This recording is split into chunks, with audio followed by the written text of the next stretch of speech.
back to Beating Alpha. We have a very special guest, and his name is Alpesh Parmar. So he's an entrepreneur, real estate investor, business owner, author, mentor, and podcast host. He owns over 100 residential rental units in markets like Dallas, Atlanta, and Birmingham. Besides, he invests in international markets like Belize, Panama, Paraguay, and India. Apash is passionate about helping busy working professionals build long-term wealth using investments in real estate assets. In that way, they can build supplemental income and live a stress-free life. He believes that wealth, fitness, and mental health are the three keys to living a successful and stress-free life. Alpesh hosts a famous real estate investing podcast, Wealth Matters, that of course you can find on iTunes. He is also the co-author of Amazon #1 bestseller book, Resilience, Turning Your Setback into a Comeback. And of course, for more information, there's going to be all these social media links included. And of course, you should go to the website, which is called wealthmatrs.com. And of course, there's a link for that too. So Alpesh, I want to say a big thank you for coming on this episode. I really appreciate it. Hey, thank you so much for having me. And I know that was a mouthful. Yes, everybody, look, all the people that I'm having on the show, everybody has such a long bios. It's incredible. I mean, it's a lot. And that's why I want to have you on, because you have an incredible bio and an incredible story to cover. So I would like to go to the thing that, again, you mentioned, it's one of the topics that you discuss when you go to other podcasts. And I think it will be very good for the people to get to know your background and your story because of what's currently happening in the marketplace with the COVID. I think a lot of people would relate to your personal story. So can you talk about, again, migrating to USA 2001 and how did you, become an entrepreneur and a real estate business owner? Yeah, it's an interesting story. I immigrated to US or migrated to US in early '01, right when the dot-com bubble has busted, right? So I moved into Silicon Valley, trying to find a job, couldn't find. And, when you immigrate to a new country, you are on a certain types of visa, you got to work or you will be sent back. Every country has different restrictions. So I kept looking for work, couldn't find. Again, I don't want to make it too long, but then it just was one thing after another. I moved to New Jersey in search of the job, and 9/11 happens. So after the IT industry in Silicon Valley had crashed, 9/11 crashed the financial backbone of the country, right? It pretty much broke the backbone of the country. So I decided to pursue master's because I was already a computer engineer. I did my master's in computer science and started working as an IT engineer like most of the Indians do. Right. So, and moved back to Silicon Valley because I loved the area. So that was my journey, and of course during that time I struggled a lot. Even it was hard for me to put food on my table when I was studying, but my goal was to be debt free when I finished my education. And that's another thing we Americans have, that, oh yeah, you can take 100 grand, 200 grand worth of loan student debt, and you can just keep paying, keep taking forever. My goal was to get out of the school without any debt, and so I worked my ass off, paid down. I did not, when I graduated, I didn't have a single penny of debt. So that helped me because I didn't have to worry about paying off anything. I just started my journey, got married. And it comes year 2009, again, the next crash, right? The recession. And I lost my job. I was let go from my IT consulting gig.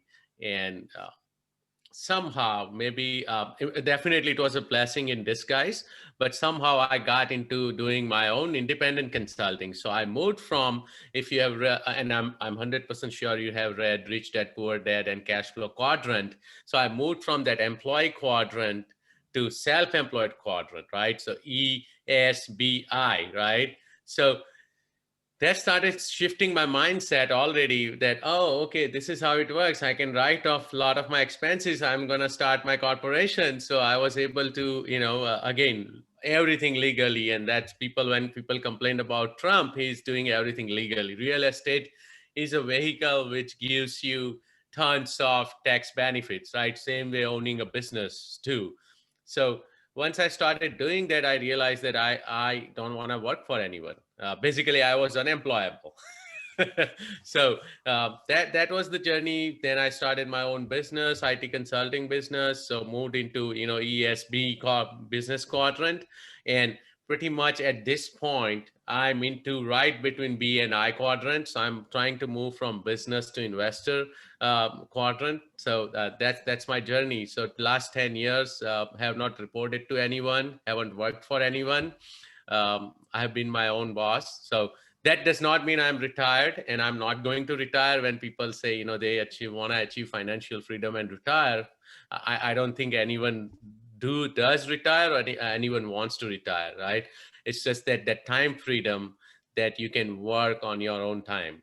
I can decide when I want to work, so I can, my daughter comes to me at 10 a.m. in the morning and says, oh, let's play. Oh yeah, let's go ahead, right? So I'm not worried that I got to, finish stuff for, of course, I still work, as I said, deadline, but, I can work on my own time wherever I want. So yeah, that's where I am. Started investing in real estate 5 years ago, pretty much from single family to small multifamily, large multifamily, uh, self storage. Actually, just in August, purchased my first mobile home park, and senior housing deal. It was supposed to close, but then COVID hit, so we couldn't close. That was a really large syndication.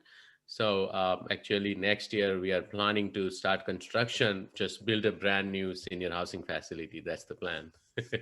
Here you go. Here you go. So a lot of things having you kind of having your hands full with the different commercial asset classes, and of course we're going to cover and go in depth why is it good to diversify across multiple asset classes, commercial asset classes. But one thing that I still want to talk about again, what you mentioned is not retiring and still working. I mean, why people? Because I'm sure there are some people who are thinking, I want to retire. I want to build a real estate business. I don't want to be involved with it. And I had those people on the show. I mean, it's nothing bad. It's their personal strategy. But why for you, it's you planning not to retire personally? So again, I'm still young. That's one thing, and I would be the first one to tell you that I am not at the stage where my income is fully replaced by real estate. But even if it doesn't, I would say in 5 years I will not retire, and that's a great question. So my the way I look at it is, has Robert Kiyosaki retired? No, he's working his ass off still, right? Has It's some a of those mission. other, yeah, some of the other big names retired? No, but they have financial freedom. They can retire if they want. See, if you retire and do nothing, your brain will stop working. Mm-hmm. Brain is same thing as body. It also needs exercise, Yeah. right? And the only way you can keep moving is do something, right? So and I was telling you earlier that it's pretty important to have those three, the triangle: the mental health, physical health, and financial health.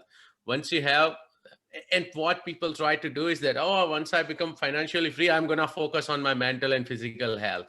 No, Mm-hmm. that does not work like that. So you are always working on all those three at the same time, right? So even when you become financially free, you are still going to keep aiming for higher goals, right? You still want to.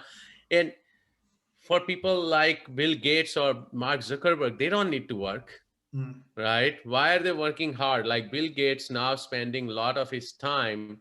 And again, I don't want to talk about Bill Gates or Warren Buffett, and I'm not comparing myself to any one of them, but they're spending a lot of time in philanthropy, right? So once you hit that goal, okay, I'm going to make $1 billion, then what are you going to do with that money, right? So that is another process, right? You are just not going to throw that money away. You are also going to try to solve some of the problems third world countries have, or even first world countries have, Yeah. right? Yeah, so some person just said the money is actually where you achieve that financial freedom, and as you said, it becomes a game. It becomes of a going to the next level and doing big things. Again, when you mentioned giving back, philanthropy, and some Yes. people said money is just a way of to keep the score. How much you can do in life, and you can measure by how much money you're actually making. But it's more than that, for those type of people, because the thing, not the thing, but the thing for them is bigger, Yes, so yeah. exactly. And when these people, Mark Zuckerbergs and Bill Gates, when they start businesses, they also employ hundreds and hundreds of Hmm. thousands of people. Yeah. We should not forget that, right? Yeah. So they are in a way already giving back, right? But to get to that level, they had to work hard, right? They had to work smart and hard. And even after getting to that level, they did not say, okay, I'm done. I got enough money. They kept going, right? Why does Warren Buffett work at 80 plus, right? Hmm. Because he's passionate about it. That's another thing. Yeah, if you don't enjoy your work, don't work, retire. See, I enjoy my work, and I try to always pick up a hobby or two which I would enjoy and stay passionate. And as you can tell, I'm an extrovert, so I love networking. I love helping people, talking to people. So that makes me feel good. Or I love outdoors, right? So hike, bike, all those activities. So I just keep up. That is very good. I love the fact that we covered not retiring part, and maybe what some people, why some people should consider that option of not retiring. It's kind of interesting. So again, can we talk about the topic of real estate? And for you, because you mentioned in a bio that 2011 you kind of accidentally became a landlord. So can you talk Yes. about how did that happen? Sure. So I'm in, of course, a coastal market, very expensive market in the world, not only just US, San Francisco Bay Area, right? It's like top three most expensive markets. So I had bought a townhouse here in Bay Area, and when the market crashed, it had gone down to by 50%. So we wanted to sell and move to a bigger house so my daughter can play in the backyard, etc. But we could not. So I had to buy a new one, rent the other one. And that's how my journey started with real estate. I'm like, okay, this makes sense.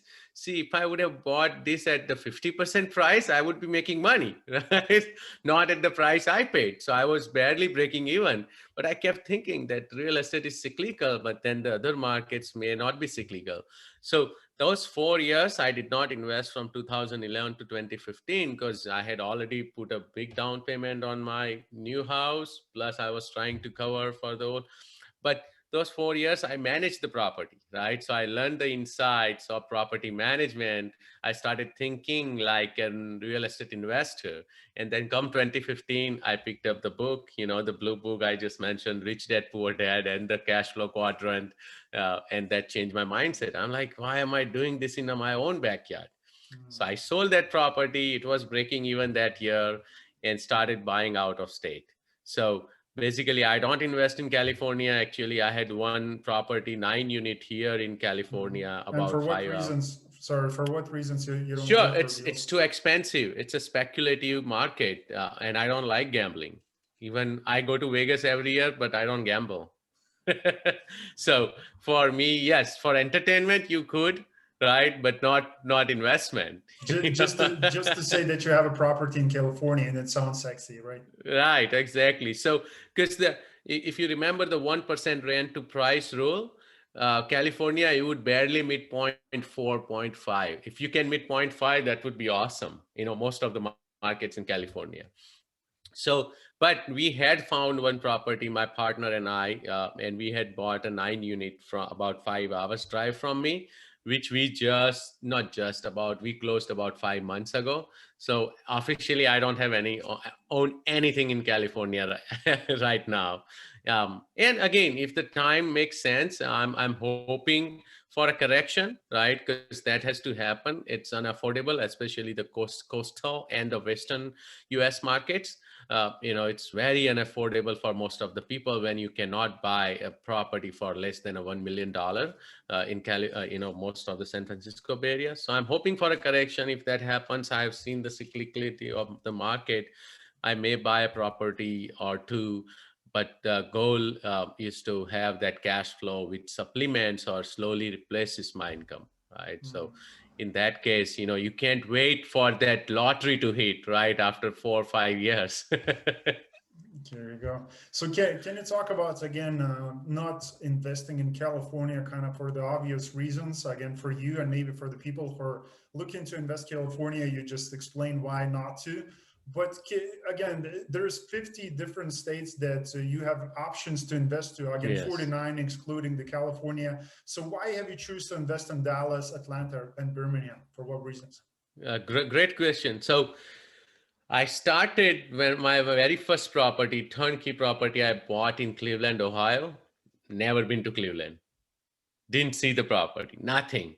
So that's another type of person I am. Not, I would not recommend anyone do that, but I am always ready to shoot. I don't aim. I shoot fast, and I'm like one of them. But it's still a calculated risk because I didn't want to put 500,000. I wanted to just use 35,000. Right? I lost almost every penny on it, but I learned about real estate investing. So I kept buying in Midwest markets, and once I learned as much as I wanted to by 2017, I started picking the markets now. Before then, I was just going by. So if someone told me, yeah, invest here, I'll say, okay, yeah, let me do it. Then I started picking. I started looking at markets and saying, okay, where do I really want to be? So one of my criteria was direct flight every day from San Francisco, right? So not everyone has that criteria. Once I realized that, oh, I don't want to buy it in middle of nowhere where I don't even never go, right? Because I want to be able to go there and write off my travel, right? Then the other was that the MSA should be strong, just strong job growth, business friendly, as well as landlord friendly, right? So those three were my criteria. And Texas is one of the state I love. They are so business friendly as well as landlord friendly. So, and of course that is the reason Dallas, Austin grew the fastest in last 10 years after the recession. Uh, so that was the reason I picked Dallas. Atlanta was another market when I started looking.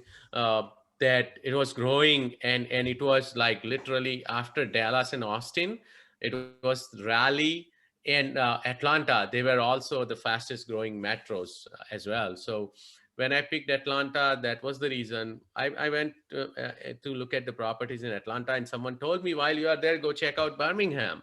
It's a small town. It's a secondary market. And I said, okay, I'm here. So the good thing was Atlanta has direct flights, and Birmingham is exactly 90 minutes away from Atlanta. So if I'm making a trip out there in Atlanta, I can always go visit, Birmingham, right? Maybe, and then I looked at the property market. I made a lot of friends there, networking, whatnot, right? And realized that it's a good market. It's easily beating 1% or meeting 1% rent to price ratio. It's not very cyclical, so it's almost steady market. So that's how I ended up buying there. And actually now I sold my property in Dallas as well once I realized that Dallas now it's becoming stagnant, and I'm going to solely focus on Southeast. So that was the reason we just bought that mobile home park in Columbus, Mississippi, which is another an hour from Birmingham. So when I go to Atlanta, I can visit all those properties. So now my focus would be Georgia, Alabama, so Atlanta, Birmingham, then Mississippi, may Kentucky, Tennessee, Florida, so I can cover the entire Southeast. Got it, got it. And I think if we talk about one topic, because just the question popped in my head, and I think it will be very beneficial for the people to hear your answer, because as far as I do understand, when you travel to these states, and you said one word that you mentioned is you network with people, and part of that networking is where opportunity shows up, the Yes. deals, the capital, everything around that. And when before we started recording, you said that you're an extrovert and you like to Yeah. go about and network and connect with people. But what about the introverts? Is there any strategies or tips that you recommend for people to go about and meet new people and get those opportunities going? That's a great question. So yes, especially COVID has changed a lot, right? So this year I have not traveled at all because I could not, because I have young kids and I didn't want to take any chance again. Uh, so now lots of these people have moved on to Zoom bandwagon, right? The people, the old people, the old school people, I shouldn't say old people, old school people, they didn't like technology, but they don't have choice anymore. So the introvert people who do not like to reach out and talk, but they have so many ways, of course, bigger pockets, right? Which you and I know. We found each other on Facebook, so there are tons of Facebook groups. If you don't like to talk to people, yeah, you can at least start being active on bigger pockets, Facebook groups, and start attending some of the virtual meetups, right? Even you can listen, and there would be at some point where some of the things, the other person would say would resonate with you. Reach out to them on Facebook Messenger. Start getting acquainted before you have to talk with them, right? So I think, and as I said, Zoom, lots of this, or WebEx, whatnot, has changed the game as well. Now, a lot of people who are introvert are finding it easier to connect with people because they don't have to fly, they don't have to meet anyone in person, or they don't have to attend in-person meetups. They can start virtually, get themselves comfortable before moving forward. Okay. So that's a good advice. Okay, thanks. But the question that I wanted to ask again is coming back to the states. As you mentioned, that's Texas, Georgia, Alabama, and again, you're looking for different deals to kind of, for different assets to invest. So is that happening? How do you determine which states, what asset you're going to be looking for? Is you have like specific Dallas is going to be only multifamily? How do you go about, with the deal criteria in different states? That's a very good question as well. So if it's multifamily or apartment, I want to focus on large MSA, like Dallas and Atlanta, not Birmingham anymore, right? Like Raleigh, Phoenix, those are like large million plus MSA, not the small, even 100,000. When it's mobile home park, you are going to have tough time finding those assets in very large MSA. Right. So that's when I would look for that in secondary markets with about 100,000 MSA. Right. So that way, and this gives me not only the market diversification, but the asset type diversification. And senior housing is a whole different story because I work with a couple of operators and they research, they are focused on certain markets, right? So I just go with them, work with them, and learn from them. Like, the senior housing facility we were trying to acquire was in California, but we were about to close 6 months in escrow, and then and COVID hit, and the lender backed out and everything fall apart, right? But right now I'm working on another deal which I was mentioning, brand new construction, that would be in Iowa. And the operator, I know him pretty well, and they had already built 3 facilities in Iowa and operating, right? So they know the business. They know that state. They are very strong in that. So I'm just going to rely on them to make that decision and I will help them in building the business side as well as the marketing side, right? So, but yeah, that was a good question. So my goal is always to diversify. So maybe my reward would be capped, but my risk would also be capped. Mhm. And diversification is one of the topics as was outlined in the bio. So can we talk Right. about how and why people should diversify when investing in real estate? Yeah. So that's the reason you got to diversify is the same as when you go to a stock, broker or an advisor. They always talk about diversify, right? Diversify your money. You got to have 30% in cash or 70% in stocks, this many percent in bonds, this, that, right? And let me tell you one thing. I would say the 50% of the population do not even understand that. They just rely on that advisor to make the decision, right? And that the advisor, what the advisor does is not picking stocks for you. He's picking funds for you, right? So because he's trying to see which fund has the right allocation. And does that advisor invest in that fund? No, because his strategy would be different. So they never put their money where their mouth is.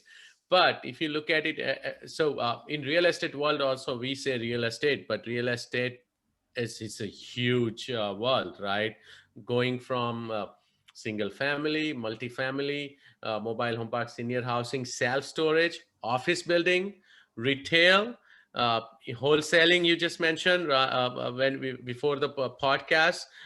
You can do private money lending, and I'm pretty sure I forgot some laundromats. I know a friend who does laundromats. I know another friend who only rents parkings from homeowners in New York City and then rents them out by hourly, right? So there's so many ways in real estate you can make money, right? Yes, it's always good to have a focus, right, on one strategy. But on the flip side, if that strategy backfires and if you have all your eggs in one basket, you could be in trouble. And I have seen that happen again and again with a lot of the big players as well. I don't want to take some of the syndicators' names here, but one of the syndicator, he mentioned that he lost all his money during 2009 crisis because he owned like 800 single family houses, and then he wished that he had multifamily. Now he's a multifamily syndicator. Other multifamily syndicator I met, he came from IT world, sold his tech business and started doing multifamily. Now realized everyone is doing multifamily. So he's building condos, he's doing self-storage conversions. I saw him recently, he sent out a reminder for student housing project, flex warehouse space. And I'm like, this guy is talking about multifamily all the time. He sells his multifamily courses, but he doesn't do multifamily. And I probably know who he is. Yeah. And he lost a lot of money for the his investors recently as well in 3-4 deals. So but that's how it is. So if those guys who are selling or were focused on one thing, who and they are pretty big in that space, and if they decide to diversify and go after other assets, then why shouldn't we, right? They must have seen something. And talking to some of the other big syndicators as well, I realized that this talk about multifamily only, but personally when I spoke with them, oh yeah, I invest passively in self-storage funds. I'm like, really? Yeah, he said, because he also invests passively. So he said, I have invested in passively in self-storage as well as in senior housing. And I wouldn't have thought of that.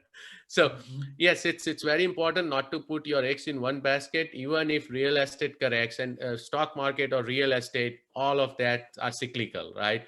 Over long term, they go up, but there will be dips, right? And no one, none of you, not you or I, have crystal balls, so I don't think we can time the market. So the only way to reduce the risk is it's by not staying in one market and one asset type, right? Because even if real estate goes down, do you think that single family, multifamily, self storage, everything will go down? Or mobile home park, people will need a place to stay. If you are downsizing, if you have to sell your house, foreclose your house and move to multifamily, you are going to put your stuff in self storage, right? Senior housing is going to boom because in 2024, the largest population base would be seniors and not millennials anymore in US, right? So that's going to grow. Those people would need a place to stay. Yeah. So that was the whole idea. And then also I want, because I live here in US, I invest, I would say 90% of my assets are here in US, or I decided to untie my risk by buying a small syndicated half an acre parcel of coffee, a tree or coffee farm in Panama, a chocolate farm in Belize, and orange tree farm in Paraguay. So that's another way for me to diversify. I also own an asset or a single family in India as well. So that's a lot of rambling from me about diversification. No, but that's very interesting. Like, you're widely diversified. When you're talking about, when I talk with some of the investors and they're talking about diversification, because for some people, they think diversification is, you have a house and you have some stocks and maybe you have mutual funds or, just a little bit of something. But you widely diversified in real estate. I mean, from asset classes, like in commercial asset classes, and to the different markets. I mean, you're an investor internationally and you're doing all these things. And of course, probably this a different topic and different podcast episode, why Panama, Belize, Paraguay, and India. And India is kind of common sense, but why other countries and why to invest into these different kind of, agricultural type of things, which is, very interesting. But the thing that I wanted to ask again, coming back to the commercial real estate, is what's currently happening in your pipeline? What type of deals and in what states are you looking for? So as I mentioned, I would be solely focused on Southeast personally, right? So if I'm acquiring an asset with my partners or some of my investors, then it would be Southeast. So Georgia to Alabama to Florida, that corridor, because now I understand those markets. I have built the relationship there.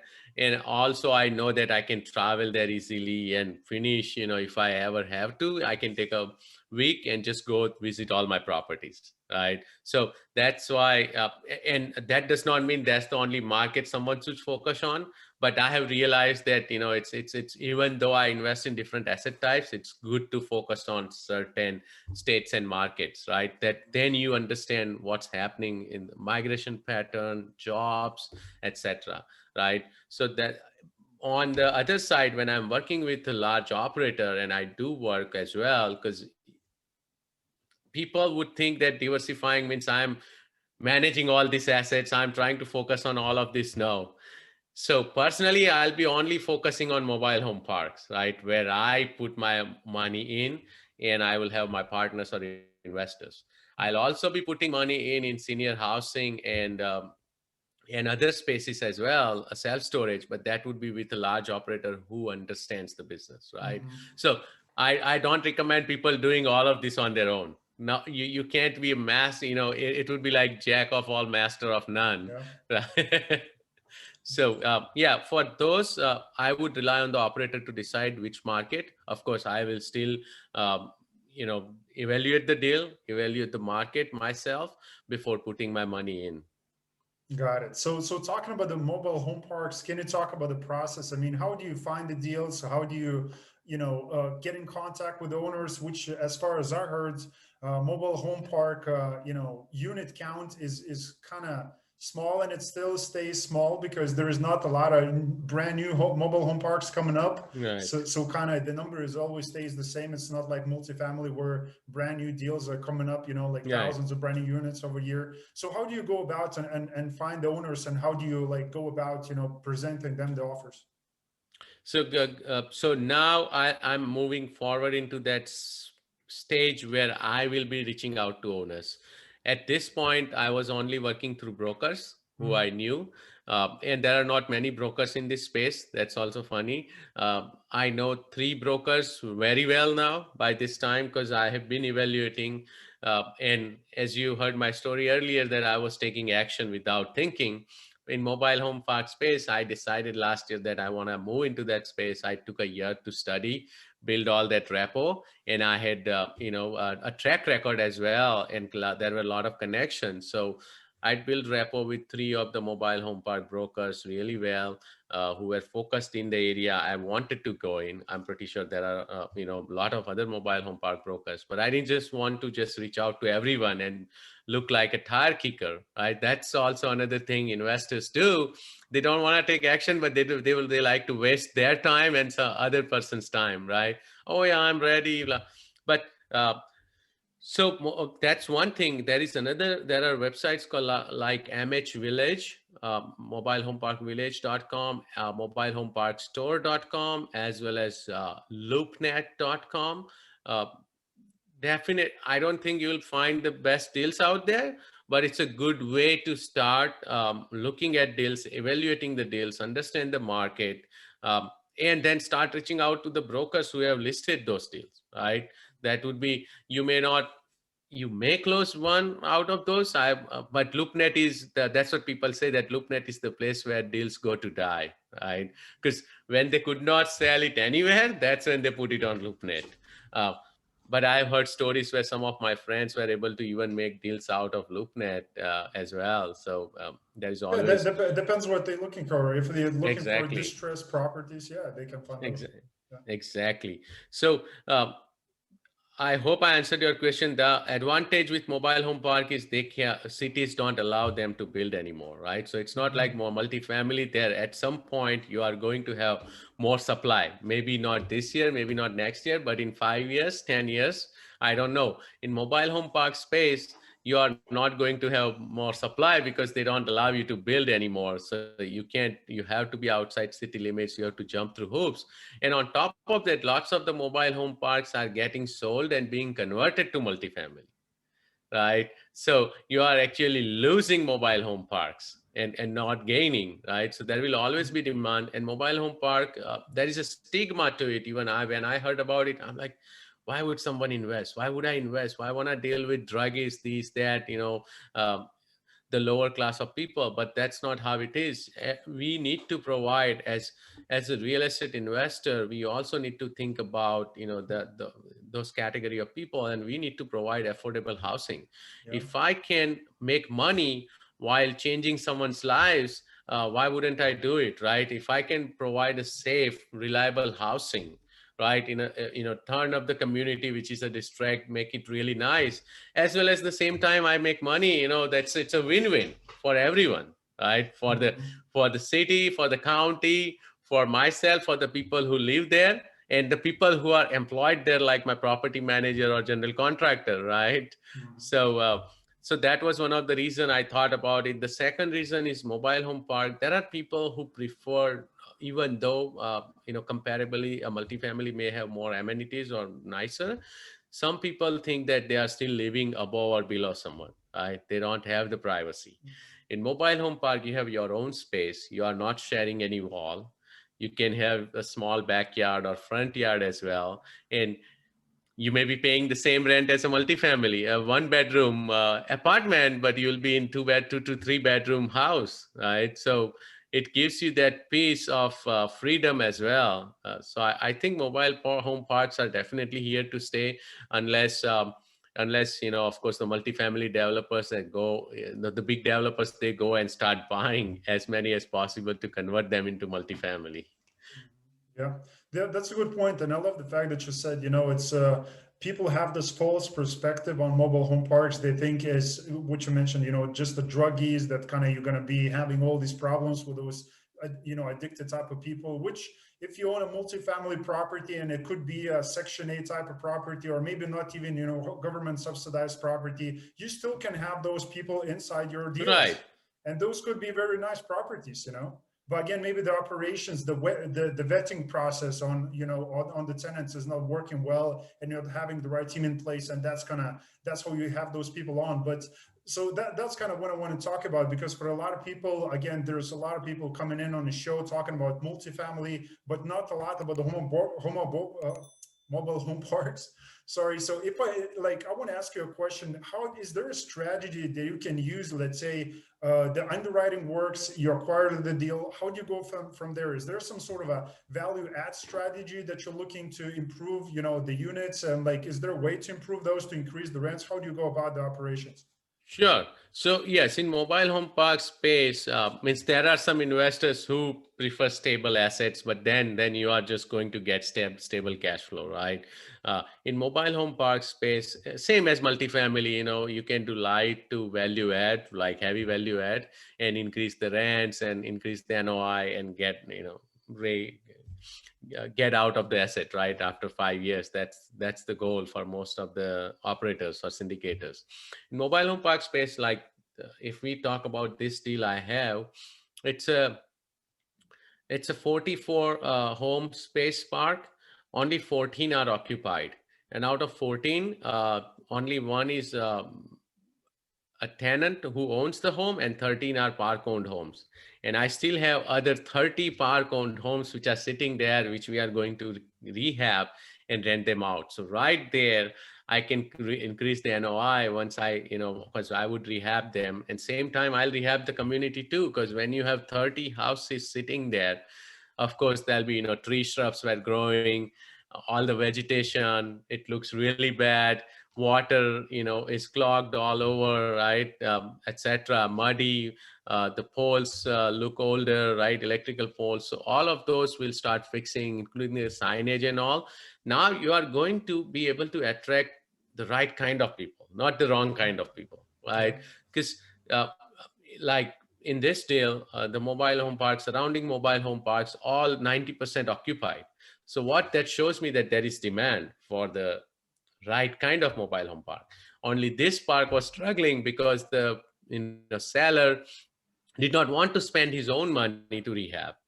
He was like, oh yeah, the cash flow I will receive, I will rehab from that, but you cannot receive cash flow because the condition of the property is not good. Why would someone want to even move in? And the Mm-hmm. people who moved in there were, not good. They could not afford, because right now the average rent is 375. We are going to raising it to 425, right? So once we have rehabbed all the units, so Mm-hmm. right there we are already creating the increase, as well as once all of those units are rented, my NOI would be through the roof, and Mm-hmm. that's the goal. So yes, in mobile home park space, same way as other real estate assets, you try to create that arbitrage, right? Create that value add strategy. And other strategy I did not talk about is, a lot of time the mobile home parks are master metered, even in this case as well. So I did not even underwrite that, but my goal is to put do water submetering, so that water and sewer, now I can charge it back to the tenant. Then that would reduce like significant expense for me over the years, and again that would increase the cap rate, increase the NOI, etc. Mhm. Okay, okay. So I have so much more questions to ask, but again, the time is kind of limited here, in Yes. this podcast. But there's more. I wanted to ask you if you can give a short answer, because again, for the traditional kind of multifamily deal that say it's going to be kind of B, let's say C type of property, like 2000, year 2000, and it's kind of good kind of location, and per unit on renovations people are spending, let's say, approximately like $8,000 $10,000 per unit. Like, how much is that a big difference when it comes to mobile home parks and kind of doing the renovations? What's the price like? Yeah, well, mobile home park, I would say average would be about 5 grand. Okay, so Yeah. half almost, yeah. Yeah, you about 5 grand, and that's what we quoted here as well on our pro formas Hmm. when we looked at it, because some houses were about 8 grand, other houses seem like 2 to 3 grand. So on Hmm. average, that's what we'll be spending. Yeah, and of course it depends on a mobile home condition, so it's kind of Right, based, yeah, exactly. yeah, yeah, depends on case by case. Because it's not like multifamily where all of the units are next to each other. So most of them would be in similar condition. Yeah, yeah, yeah. In this case, yes, we will try to turn them into similar condition now, because we are going to paint them same, right? Hmm. So we are going to save those costs because we'll buy everything in bulk. The outside, like we chose couple of colors, right? So alternate houses we can paint them same. Inside same way, we can just paint them same. So that way, now we are using the same kind of material. So even Hmm. we'll have enough in bulk as well, roofing, etc. So Got it, that's the got it. plan. Got it. So as I mentioned before, the time is kind of limited on the podcast, but I love for you guys to get in contact with this man. And of course, I have three more questions for you, Apesh, if you don't mind. So one of the Sure. questions, I know that you have the podcast is called Wealth Matters. So can you talk about what people should expect on the podcast that of course you can find on iTunes? Absolutely. So wealth matters is, and we all know that wealth does matter, right? Hmm. So that was my goal, was to help people learn about alternative assets, right? Because we are so much in America and everywhere. We always, when we say investing, everyone thinks stock market, Wall Street, nothing else, right? You have to explain that there are other things you can invest in. So wealth matters is totally focused on everything other than Wall Street, right? Because all of us are invested in stock markets already. So of course, real estate is a big part of it. I would say 70% of my guests talk about real estate in one way or other, but we also talk about cryptocurrencies, and I invest in cryptos as well, because that ride I like, entertainment. So life insurance, how to use HELOC to pay down your mortgage, gold. So there are lots of ways for people to invest in outside Wall Street, right, where you can control your money. That's interesting. That's interesting. Blockchain and gold. Yes. I don't think that I had these people on my show before, but I would like to get in contact. Maybe Next time we'll talk about blockchain. I had a cryptocurrency go. mining business before, so Here you go. You should have mentioned it. We probably yeah, switched I it just from real wanted this estate. to focus on real estate, so this is good. No, that's good. That's awesome. So again, I want to talk about number one bestseller book that you're co-authored. So maybe you can mention who's the other author. Again, Resilience: Turning Your where is it, the setback into comeback, right? So can you talk about what's in the book, what people should expect? So resilience is about the one uh, trait you should have, everyone should have. It's just that when your back is against the wall, how you react, right? And the authors are pretty famous: Keith Elias, NFL, football player, Robert Hams from Real Estate Guys Radio, Kyle Wilson.